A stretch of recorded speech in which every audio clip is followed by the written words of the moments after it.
तर बघू शकता इथे एक मी मोठी वाटी घेतलेली आहे. इथे मी 2 असे उकडलेले बटाटे घेतले होते, त्याला असं मधून चिरून घेतलेलं आहे.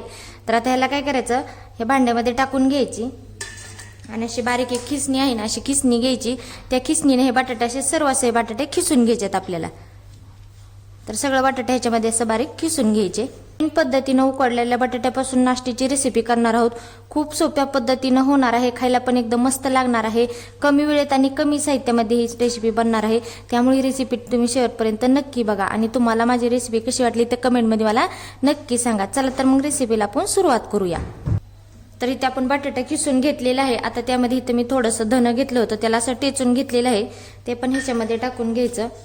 इथे एक कांदा घेतला होता, तो असा बारीक चिरून घेतलेला आहे, तो ह्याच्यामध्ये आपण टाकून घेणार आहोत. अर्ध टोमॅटो घेतलं होतं, ते पण ह्याच्यामध्ये आपण टाकून घेणार आहोत, बारीक चिरलेलं आहे. अर्धा चमचा लाल मिरचीचा पावडर टाकून घ्यायची, तिखट तुमच्या सोयीनुसार टाकायचं.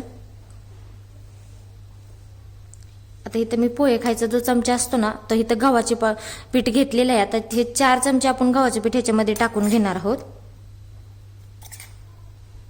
आता इथं मी 1 वाटी बेसन पीठ घेतलेलं आहे. जेवढं आपण गव्हाचं पीठ टाकले तेवढंच बेसन पीठ पण टाकून घ्यायचं. तर 4 चमचे आपण बेसन पीठ टाकून घ्यायचं. आता चवीनुसार मीठ टाकून घ्यायचं आणि भरपूर अशी कोथिंबीर पण बारीक चिरलेली टाकून घ्यायची आणि हे असं मिक्स करून घ्यायचं चमच्याच्या साहाय्याने व्यवस्थित असं. हे तर चांगलं मिक्स केल्यानंतरच ह्याच्यामध्ये पाणी ओतायचं, लगेच पाणी ओतायचं नाही.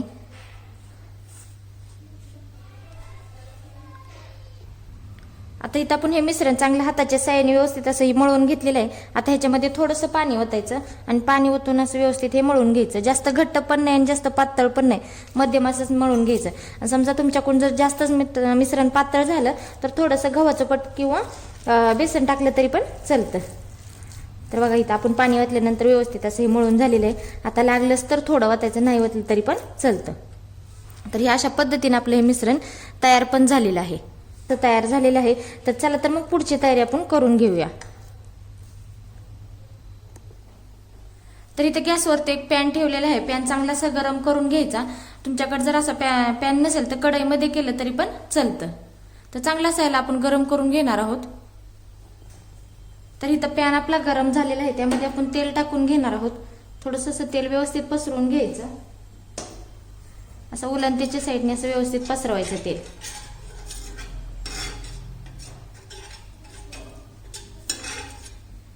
आणि गॅस हा बारीक ठेवायचा, पूर्ण बारीक करायचा गॅस. आणि जे तयार केलेलं मिश्रण आहे ना, ते असं ह्याच्या थोडंसं पाण्यामध्ये हात बुडवायचा आणि व्यवस्थित असे थोडासा गोळा घ्यायचा आणि असा गोळा घेतल्यानंतर ह्याच्यावरती असा ठेवायचा आणि थोडंसं पाणी लावून असा ह्याला आकार द्यायचा. गोल दिला तरी चालतो किंवा उभा आकार दिला तरी पण असा चालतो. तर बघा अशा पद्धतीने ह्याला मी असा आकार देणार आहे आणि ह्याला चांगलं असं लालसर होईपर्यंत आपण भाजून घ्यायचं. तर आणखी एक मी पलीकडल्या साईडला असं हे टाकून घेणार आहे आणि मध्यम गॅसवरती चांगलं लालसर होईपर्यंत आपण ह्याला भाजून घ्यायचं. तर आता आपण ही खालची साईड चांगली लालसर होईपर्यंत भाजून घेतलेली आहे. तर आता आपण हे पलटी करून घेणार आहोत. तर बघा छान असं हे भाजलेलं आहे. पलटी केल्यानंतर असंच आपण हे भाजून घेणार आहोत.